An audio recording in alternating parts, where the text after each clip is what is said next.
트럼프 대통령 뭐 장사하는 그런 분이니까 현실은 미국이 언제든지 간다 그러면 잡을 방법이 없는 거예요. 죄송하지만 군복무 개월 수를 다시 걸로 할 수밖에 없다라고. 근데 제가 보는 현실은 여야에는 안보가 없는 것 같아요.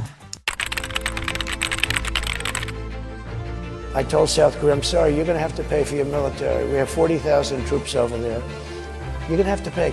And if I were there now, they'd be paying us $10 billion a year. It's a money machine, South Korea. You're good.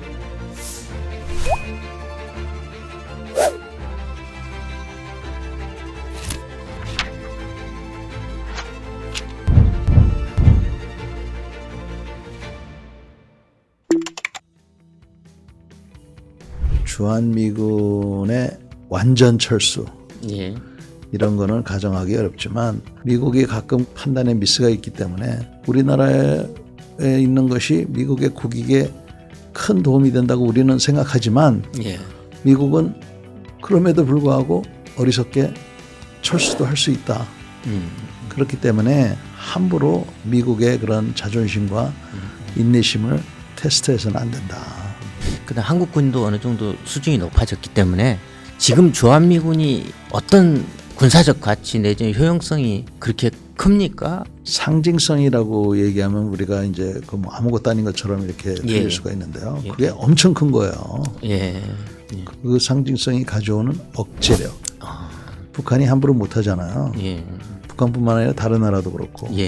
만약에 주한미군에 없다. 그거는 미국의 동맹이 없다는 거거든요.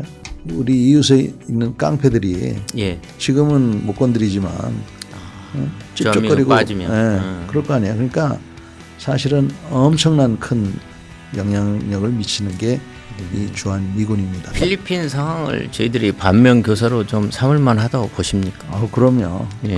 그때도 필리핀 여야가 막 싸웠거든요.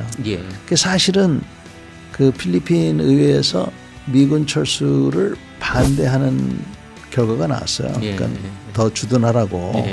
근데 아주 근소한 차이였어요. 근데 미국이 그거 모른 척하고 그냥 나와버렸어요. 그때도 우리가 생각해 보면 미국이 필리핀에서 철수하는 거는 미국 손해거든요. 그런데도 그렇게 하잖아요. 그래서 그거는 우리가 지금 말씀하신 대로 반면 교사로 삼아야 된다. 그래서 미국은 가끔씩 자기네의 국익에 맞지 않는 행동도 한다. 방위비 분담금 협상 이거 다시 재협상 가능성이 있다고 보십니까? 충분히 재협상 가능성이 있다고 봅니다. And if I were there now, they'd be paying us $10 billion a year. 100억 달러, 그러니까 한 14조 정도. 자기가 대통령이 되면 그걸 요구했을 것이다. 뭐 이런 얘기를 했는데 그게 현실 가능성이 있다고 보십니까? 아닙니다. 1조 5천억은 안 되는 것 같고요. 1조 원 좀 넘게 이제 합의를 봤는데 트럼프 대통령 뭐 장사하는 그런 분이니까 뭐 처음에 10배라고 했을 때 그 다음 후려치기 할 때는 5배로 깎고 그 다음에 2배 반 뭐 이렇게 하는 거니까 그것보다도 우리 보고 우리의 국방을 좀 더 책임지라고 얘기한다고 해요. 저는 그거를 나쁘다고 생각하지는 않습니다. 5조가 됐든 10조가 됐든 15조가 됐든 그렇게 요구를 하면 왜 그러느냐. 만약에 그렇게 안 주면은 그러면 어떻게 하실 건데요?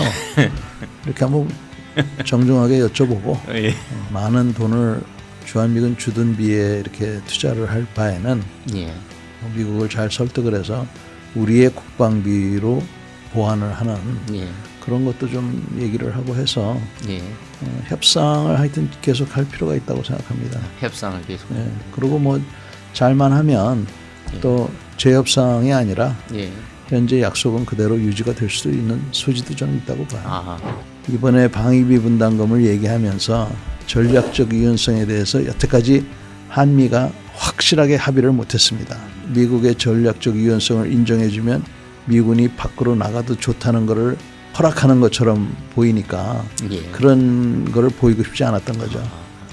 그런데 현실은 미국이 언제든지 간다 그러면 잡을 방법이 없는 거예요.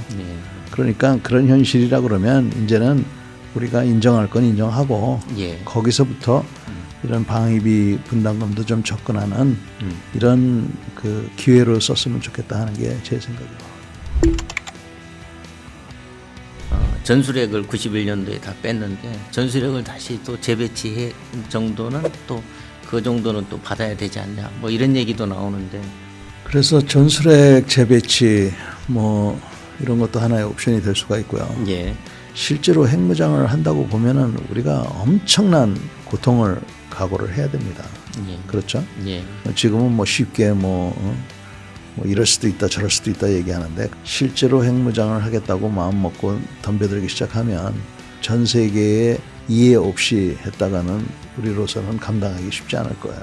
예. 그래서 안보 불안을 해소하는 우선적인 거는 죄송하지만 우리 그 군복무 개월 수를 예. 다시 24개월로 할 수밖에 없다라고 생각이 듭니다. 그 대신 군 가산점 제도를 다시 부활시키고 그 봉급도 지금처럼 유지를 하고 군인연금 건드리지 말고 이렇게 해주지 않으면 지금 우리 군이 뭐 주한미군 철수를 걱정할 때가 아니라 지금 당장 우리 군을 유지하는 게 지금 문제입니다. 지금 아시는 분들은 다 알고 계세요. 핵무장을 할 정도의 그런 상황이 온다 그러면 우리가 내 나라는 내 손으로 지키겠다는 마음으로 복무 개월 수도 다시 그 24개월로 늘리는 또 예비군 훈련도 완전히 갈아엎어서 해야지 그렇지 않고 이런 거는 안 하면서 핵무기만 갖고 있다 그래서 우리의 그런 안보 상황이 나아진다? 절대로 아니라고 저는 봅니다. 그래서 제가 드리고 싶은 얘기는 국방은 튼튼하게 안보에는 여야가 없다고 그러지 않습니까? 맞습니다. 근데 제가 보는 현실은 여야에는 안보가 없는 것 같아요. 여야에는 안보가 없다. 예. 제가 보는 현실은 예, 여야에는 안보가 없다. 예. 그래서 이거부터 고쳐야 된다. 우리 국민의 어떤 국방에 대한 결기입니다. 결기. 내 나라는 내 손으로 지키겠다. 예. 그 결기가 있어야 예. 그 다음에 무슨 뭐 핵무기고 이런 게 중요한 것이지. 예. 그런 결기도 없이 핵무기를 가졌다? 그게 무슨 소용이 있겠어요? 아무리 좋은 무기도 예. 저는 전혀 오히려 더 위험할 것 같아요. 예. 왜냐하면 우리가 그런 결기가 없으면 예. 어떤 상황이든지 무조건 핵무기 쓰려고 할 거 아니에요. 그렇죠. 가진 게 그거밖에 없으니까. 예, 그렇습니다. 아마 핵무기 가지면 그 국군도 10만 명으로 줄이고 무슨 뭐 그런 얘기하는 사람들이 있을 거야 우리나라는. 그러면 안 되죠. 그러니까 우리는 그런 결기가 지금 있어야 된다. 국방 안보 분야에서 좀 이런 것은 좀 했으면 좋겠다. 한미 관계는 계속적으로 이렇게 좀 유지를 했으면 좋겠고요. 예. 그야말로 여야는 안보에는 그 차이가 없도록 좀 그랬으면 좋겠습니다. 감사합니다. 예.